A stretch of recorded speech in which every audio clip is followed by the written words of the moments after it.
प्रभु यीशु ख्रीष्टको नाममा सबैजना जय मसीह। साथै नमस्ते मेरा सम्पूर्ण मित्रहरू। आज हजुरहरूको माझमा मलाई एउटा केही प्रभुको वचन सेयर गर्न मन लाग्यो। धेरै पटक हामी विश्वासीहरू चाहिँ गलत चिजहरूमा साथ दिइरहेको हुन्छौँ, गलत थोकहरूमा गलत सङ्गतहरूमा लागिरहेको हुन्छौँ, कतिको बाध्यता परेका हुन्छन् र कतिका रहरहरू इच्छाहरू पुरा गरिरहेका हुन्छन् है।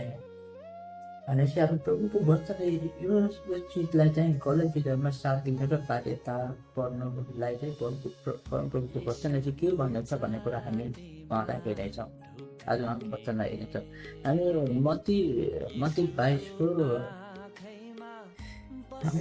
22को 37मा त्यहाँ हेऱ्यो भने चाहिँ त्यहाँ परमप्रभुको वचनले भनिएको छ, त्यहाँनिर सबैभन्दा प्रथम र महान आज्ञा परमप्रभुले दिनुभएको छ। तैँले आफ्नो परमप्रभु परमेश्वरलाई तेरो सारा हृदयले, तेरो सारा प्राण र तेरो सारा शक्तिले प्रेम गर्नु। सबैभन्दा प्रथम र पहिलो आज्ञा नै यही हो। भनेपछि आज के तपाईँ मैले के परमप्रभुलाई साँच्चै नै त्यो परमप्रभुले दिनुभएको त्यो आज्ञा हामीले पालन गर्दैछौँ त? भनेपछि तपाईँले गलत चिजलाई साथ दिनु भनेपछि त्यो केमा आयो त? परमप्रभुले दिनुभएको आज्ञामा आयो नि त। त्यो पनि होइन, त्यो पनि प्रेममा आयो नि त। यदि तपाईँले गलत चिजलाई साथ दिँदै हुनुहुन्छ भने के परमप्रभुले तपाईँलाई प्रेम गर्दै हुनुहुन्छ त? आज प्रश्न यो छ।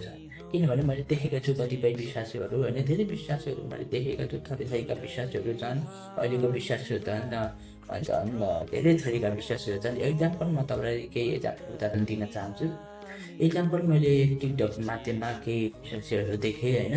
अब मण्डलीमा एउटा क्वाइलमा बसेर एउटा असल सङ्गति गर्ने आराधकहरूले पनि, होइन, एउटा टिकटक माध्यममा एउटा सोसियल मिडियाहरूमा आएर चाहिँ एउटा गलत चिजहरूमा साथ दिएको सङ्गत गरिएको भनेपछि इभन त्यो सिचुएसन चाहिँ ममा पनि बितिएको छ।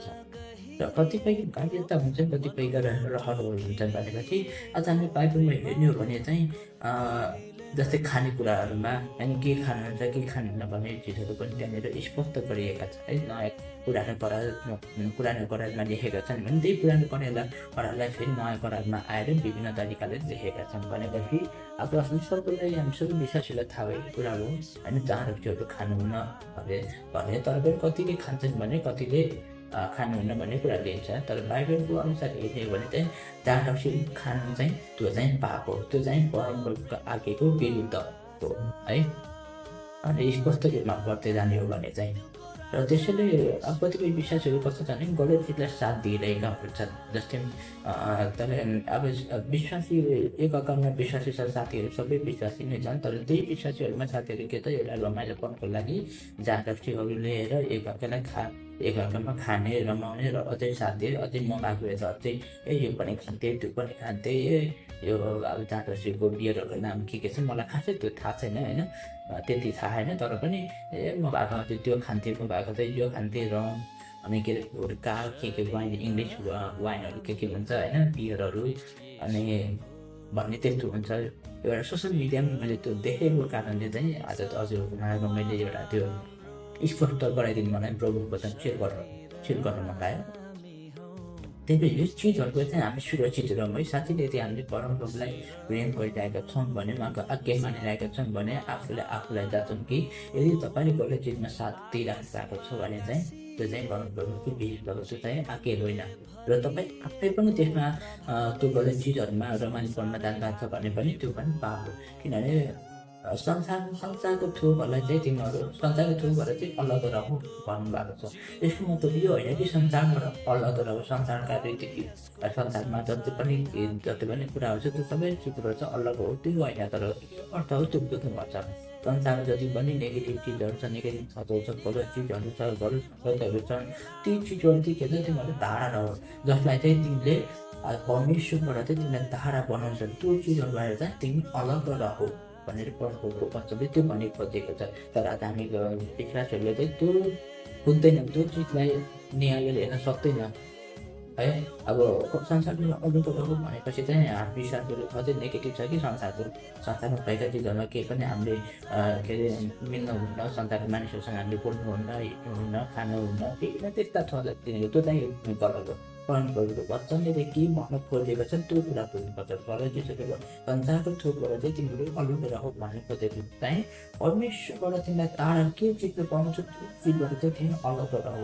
गलत सङ्गतले होइन, गलत चिजहरूमा साथेर प्रभाव गरेर विभिन्न कुरा धेरै कुराहरू छ त्यहाँनिर, पूजापाठहरू गरेर होइन, धेरै कुरा छन्। त्यो चिजहरू चाहिँ के छ तिमीहरू अलग रह भन्ने परमेश्वरको वचनले यो भन्नु खोजेको छ है। त्यसैले आज कतिपय विश्वासहरू चाहिँ के छ भने अब इभन मेरै जीवनमा चाहिँ एउटा सानो घटना भन्छु। म केही समय अगाडि म कहाँ उता एरियातिर गएको थिएँ र त्यही समयमा पनि कस्तो थियो भन्दाखेरि अब मानिस चाहिँ उनीहरूको फ्यामिली चाहिँ प्रभुमा विश्वास गर्ने, तर सबै फ्यामिली प्रभुमा होइन विश्वास गर्थेन। आधी फ्यामिली प्रभुमा र आधी फ्यामिली त्योमा। तर उनीहरू विश्वासी भए तापनि के त उनीहरूको रहने बानी एउटा हरेक कुरा पिउने खाने हरेक कुरा चाहिँ एउटा संसारिक थोक मात्र थियो। नाम मात्रै प्रभुमा विश्वास थियो। अगाडि जहाँ रक्सी खाएर प्रभुमा एउटा प्रार्थना गर्ने, बाइबल पढ्ने होइन। मैले देखेँ त्यो हरेक बिहान उठेर प्रभुको गीत बजाएर बाहिर पढ्थेँ, प्रार्थना गर्थेँ, प्रभुलाई धन्यवाद दिन्थेँ।